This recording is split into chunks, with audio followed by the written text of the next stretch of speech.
Morning, guys. Kurt from Time Machine Transport. It's, I don't know, about 6 a.m.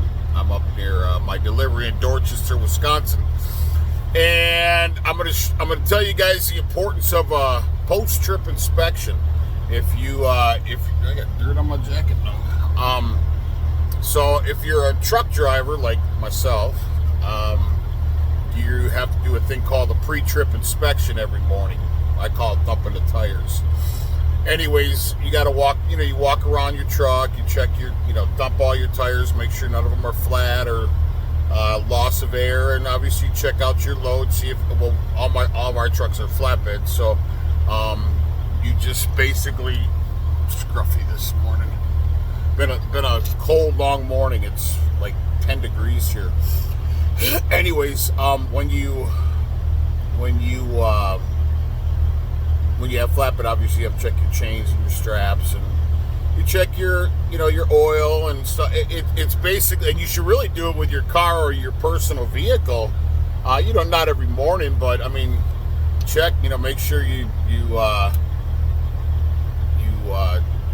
don't have any leaks or anything. Well, I'm going to show you, and I do that every morning religiously. Check my load, dump my tires, so on and so on and so on. I don't check my oil pressure or my oil level every day, or my coolant. I probably do it once a week, because I have if you look underneath your vehicle or your truck, if you don't see an oil leak, I mean, you could be burning oil too, but I don't see you burning more than a gallon in a semi. I don't see you really burning more than a gallon a week in oil. But I'm going to show you guys the importance of doing a post-trip inspection. So a pre-trip, obviously, pre-game warm-up is before you take off, or before you play the game.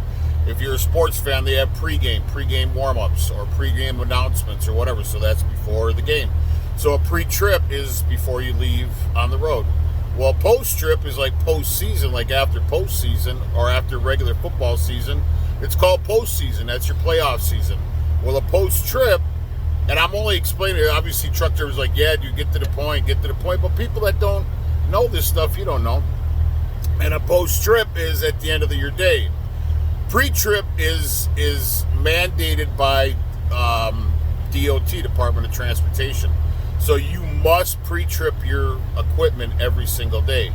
It's not a DOT requirement. I've had an argument with a couple guys that are friends of mine that are company drivers, and they're like, dude, it's mandatory. I'm like, dude, it's not. Look in the DOT Bible. A post-trip inspection is not mandatory. A pre-trip is. But I did a video months and months back, and I was so good at doing a post-trip. And last night, got here, it was super cold. I mean, really cold.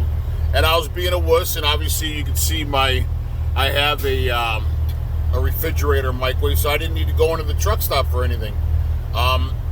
So I didn't post-trip my truck. But had I post-tripped my truck, I would have saw exactly what this problem is. I could have popped the hood and kind of remedied it a little bit. So I had this guy, Greg Horsfall, you fucking piece of shit. If I ever see this guy, I'm going to drill him. I swear to God. Yeah, I'm doing it on video. I will fucking drill you, Greg Horsfall, you piece of garbage. This guy fucked up my damn truck so bad that I could go on a tangent. But anyways, he's the one that put the compressor in this truck. You would think he would torque it down, or see what the torque specs are, or and he's a big dude. I mean, he's like, oh yeah, I was in a motorcycle gang. Dude, you fucking piece of shit. No, you weren't. Anyways, I know for a fact that he ripped the gasket on this compressor, because I've been getting a really small oil leak, and it's getting worse over the course of time. But I have to do the bushings and the leaf springs and the shackles and the steering assembly on this truck and the kingpin. So I figure when I do that, I'll pull the compressor. It was just like it was leaking, but it wasn't causing a leak on the ground. It was just kind of going onto the frame. So it was a real small leak. But regardless, it's still a leak. And he ripped the gasket when he put the compressor in, because the compressor's super heavy. I know, I put them in. You can look on my videos. My compressor turned out perfect.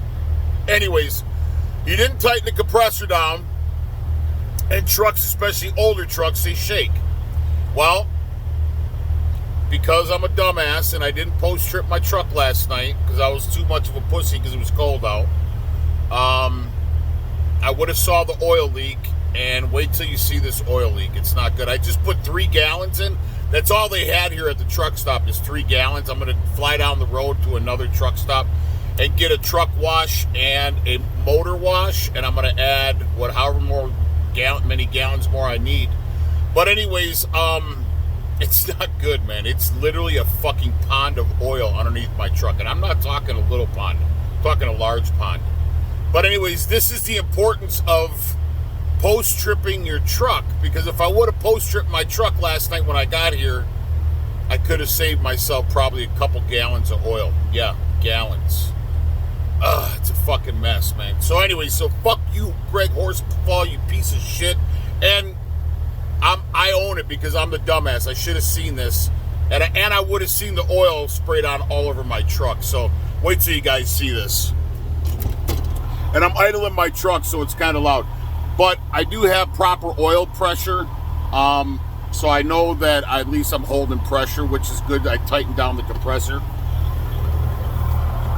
Oh, God, this is such a mess. Not a good morning.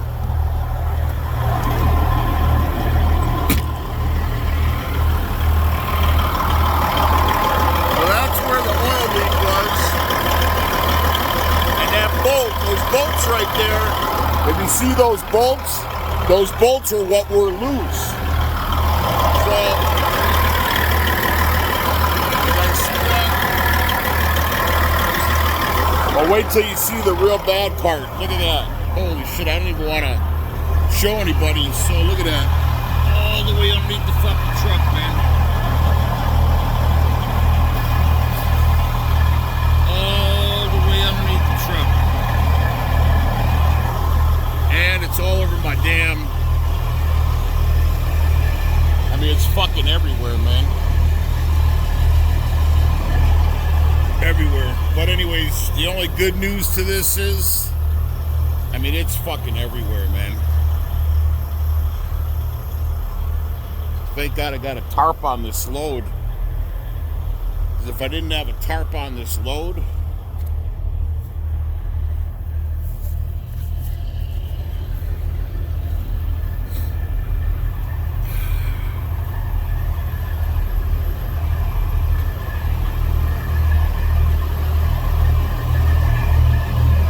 it's all over this fucking tarp.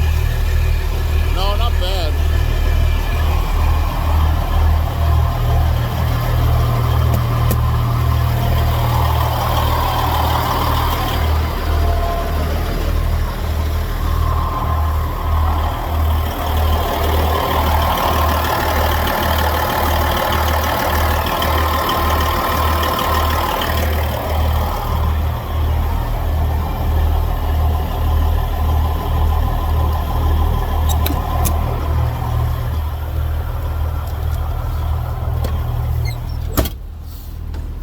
Anyways, pretty bad oil leak. So that's definitely the importance of pre-tripping your truck. Yeah, and I idled my truck last night. I normally don't idle my truck, but it was like 10 degrees last night.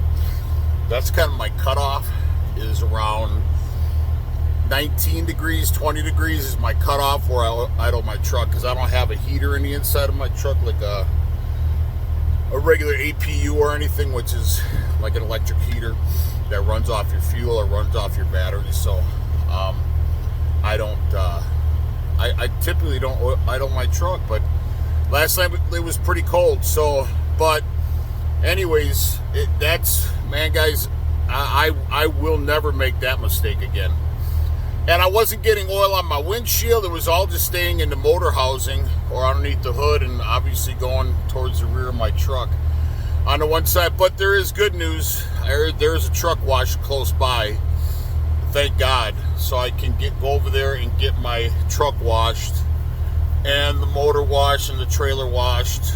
And but I got to get out of here. So I don't know what. I told the guy inside I had a major oil leak, and out in the parking lot I said I got oil on the ground, and he didn't I mean, that's a lot of oil. So I don't know. They're gonna, after I pull out, they're gonna have to do come out here with some oil dry or something, man. They're gonna have to do something. But anyways, post trip your truck, man. Post trip your truck. Don't be a dummy like me, man. Post trip your truck. And then, because if I would have seen it, I would have popped the hood and saw the loose bolts. It was a loose bolt. And now the gasket, because the bolts shook loose, they were fucking loose, man. I mean, I'm glad. I mean, it could. My wife always says I'm super positive. It could have been way worse. That fucker could have popped right out, and I could have been on the side of the road. I always tell people, if you can't find a positive out of a negative, you're not searching hard enough. So the positive out of this negative, post-trip your truck. Anytime Greg Horsfall touches your truck, well, first off, don't let him touch your truck. Second off, double check everything that fucking monkey does, because he's a fucking piece of shit. But anyways, the positive out of this negative, post-trip your truck, man. And the positive out of the negative is, I get a truck wash, and I probably won't need to do a PM on my truck now, because I'm probably going to be down 5 or 6 gallons, if not more. And it was crazy, because when I idled my truck and everything, when I got up this morning at 4, I was looking on my phone or whatever, and then all of a sudden I heard the beep, and I looked and it said low oil pressure, and I saw my pressure gauge all the way down to 0. I'm like, holy fuck. So I shut the truck off. It was just, if you want to call it perfect timing, which I don't know if there's ever a perfect timing for this, but anyways, so I don't know. It's the positive out of the negative, the positive out of this negative is post-trip your truck, guys. And never let Greg Horsfall touch. I wouldn't let that fucker touch a screwdriver, to be honest. He's dangerous, piece of shit. Anyways, I'm done venting. Post-trip your truck, guys. And my mom's watching this. I love you, Mom. I love you, baby girl, to my wife. And I love you, Pastor Rick, my cousin Dan. My cousin Dan just lost his dog, Mr. Snugs, and that's really, really sad. So, and anybody else who watches, I love all you guys. And like I said, post-trip, man. I hope this video finds you well. Please like and subscribe to the video. Ciao.